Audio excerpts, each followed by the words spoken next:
UGC UGC UGC. पिछले कुछ दिनों से आप जितनी बार भी अपना सोशल मीडिया हैंडल खोल रहे होंगे तो आपको हर बार यूजीसी से रिलेटेड कुछ ना कुछ कंटेंट देखने को मिल रहा होगा। सोशल मीडिया पर बहस मची हुई है, हंगामा मचा हुआ है, यूजीसी को लेकर तरह तरह की बयानबाजी की जा रही है। नमस्कार, मेरा नाम है अंकित। आज की वीडियो में हम जानेंगे कि आखिरकार यूजीसी को लेकर ये हंगामा क्यों बरपा हुआ है, इसके पीछे के कारण क्या है और सोशल मीडिया पर किस तरीके की बातें यूजीसी को लेकर चल रही हैं। साथ ही साथ अब तक सरकार ने इस पूरे मामले पर क्या कदम उठाए।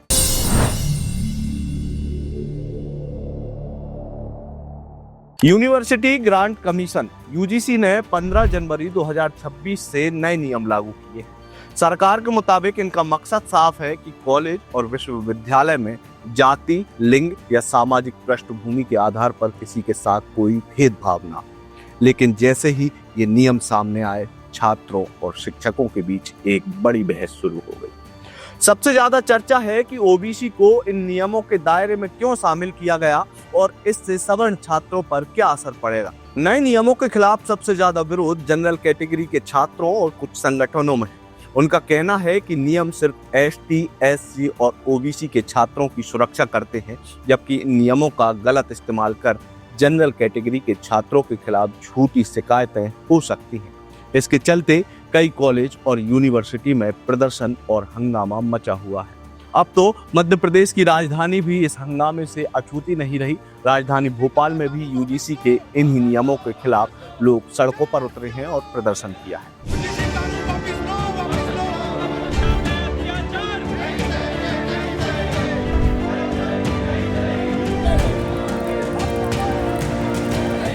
तो आइए समझते हैं यूजीसी के ये नए नियम हैं क्या और विवाद की वजह क्या है। दरअसल यूजीसी ने वर्ष 2012 के नियमों को बदलकर नए नियम बनाए हैं। इनका मुख्य उद्देश्य है कि किसी छात्र के साथ उसके जाति, लिंग या पृष्ठभूमि की वजह से कोई भेदभाव ना हो। जानकारी के लिए बता दें कि ये नए नियम सुप्रीम कोर्ट के आदेश पर बनाए गए।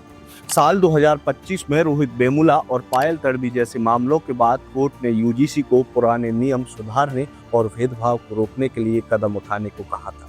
यूजीसी ने कोर्ट में रिपोर्ट दी जिसमें दिखाया गया कि साल 2017 और 18 में 173 और वर्ष 2023 और 24 में 378 जातिगत भेदभाव की शिकायतें आई। यानी कि 5 साल में इस तरह के मामलों में लगभग 118% की वृद्धि हुई, जिसके चलते नए नियम लागू किए गए। नए नियमों के मुताबिक अब हर कॉलेज में और विश्वविद्यालय में एक इक्विटी सेल होना जरूरी होगा। यह सेल छात्रों के बीच भेदभाव संबंधी शिकायतों को तुरंत देखेगा और कार्रवाई करेगा। नए नियमों में 4 मुख्य बदलाव किए गए हैं जिन पर यह मामला तूल पकड़ रहा है। दरअसल नए नियमों में हर कॉलेज में एक समिति और एक टीम बनाई जाएगी। छात्रों और सोशल मीडिया पर जो बहस चल रही है उस बहस में यह कहना है कि इसमें सामान्य वर्ग का पर्याप्त प्रतिनिधित्व नहीं, जो कि वास्तविकता भी दिखाई दे रहा है। सभी कॉलेजों में हेल्पलाइन होगी, लेकिन नियमों में झूठी शिकायतों को रोकने का कोई स्पष्ट तरीका नहीं बताया गया है। इससे सामान्य वर्ग के कुछ छात्रों को डर है कि उनके खिलाफ झूठे आरोप लग सकते हैं। दरअसल इन पूरे नियमों में एससी, एसटी और ओबीसी पर खास ध्यान दिया गया है, जबकि जनरल कैटेगरी के लोग अपने आप को छला हुआ महसूस कर रहे हैं। नियमों का उद्देश्य पिछड़े वर्ग के छात्रों को सुरक्षा देना है, लेकिन सवर्ण छात्रों का यह कहना है कि यह नियम उन्हें संभावित अपराधी मानकर डर पैदा कर सकते हैं। इन नियमों के मुताबिक अगर कोई संस्थान नियमों का पालन नहीं करता तो यूजीसी फंड रोक सकता है या मान्यता रद्द कर सकता है। इससे कॉलेजों पर एक अलग तरीके का दबाव पड़ गया है। अब जानते हैं कि आखिरकार इस पूरे मामले में विवाद की वजह क्या है। सबसे पहली वजह है कि इन पूरे नियमों में ओबीसी को शामिल किया गया है। नए नियमों में ओबीसी यानी कि अन्य पिछड़ा वर्ग को भी भेदभाव से सुरक्षा में शामिल किया गया है। कई लोग कहते हैं कि ओबीसी पहले से ही आरक्षण जैसी सुविधाओं का लाभ ले रहे हैं, इसलिए उन्हें सुरक्षा देना सवर्ण छात्रों के साथ अन्याय जैसा हो सकता है। दूसरी जो वजह बताई जा रही है वह है विश्वविद्यालयों की गुणवत्ता। सोशल मीडिया पर जो बहस चल रही है उस बहस में एक डर का कारण ये भी है कि इन नियमों पर ध्यान देने से पढ़ाई की क्वालिटी और विश्वविद्यालयों की ग्लोबल रैंकिंग प्रभावित हो सकती है। उन लोगों का कहना है कि सरकार को सबसे पहले शिक्षा की गुणवत्ता पर और शिक्षा की गुणवत्ता को सुधारने पर ध्यान देना चाहिए। इन नए नियमों को लागू करने के पीछे सरकार की यह मंशा है कि इन नियमों को लागू होने के बाद से विश्वविद्यालय में भेदभाव और सख्ती बढ़ जाएगी। सरकार का मानना है कि शिकायतों का तुरंत निपटारा होगा, लेकिन जनरल वर्ग के लोगों की शिकायत है कि इन सारे नियमों में ताक पर रखकर केवल और केवल जनरल वर्ग को टारगेट किया जा रहा। सामान्य वर्ग के स्टूडेंटों की शिकायत है कि इन नए नियमों को लागू होने के बाद से उनके साथ एक अलग तरीके का व्यवहार किया जाएगा और हर बार इन मामलों में आरोपी सामान्य वर्ग के छात्रों को ही बना दिया जाएगा।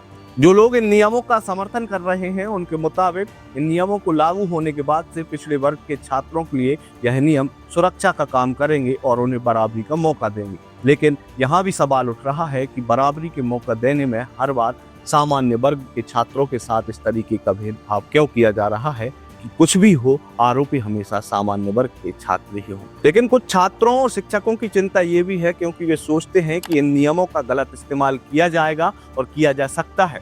उदाहरण के लिए कई छात्र नियमों के तहत झूठी शिकायत कर सकते हैं। नियमों का दुरुपयोग करके किसी छात्र या शिक्षक पर अनुचित दबाव डाला जा सकता है।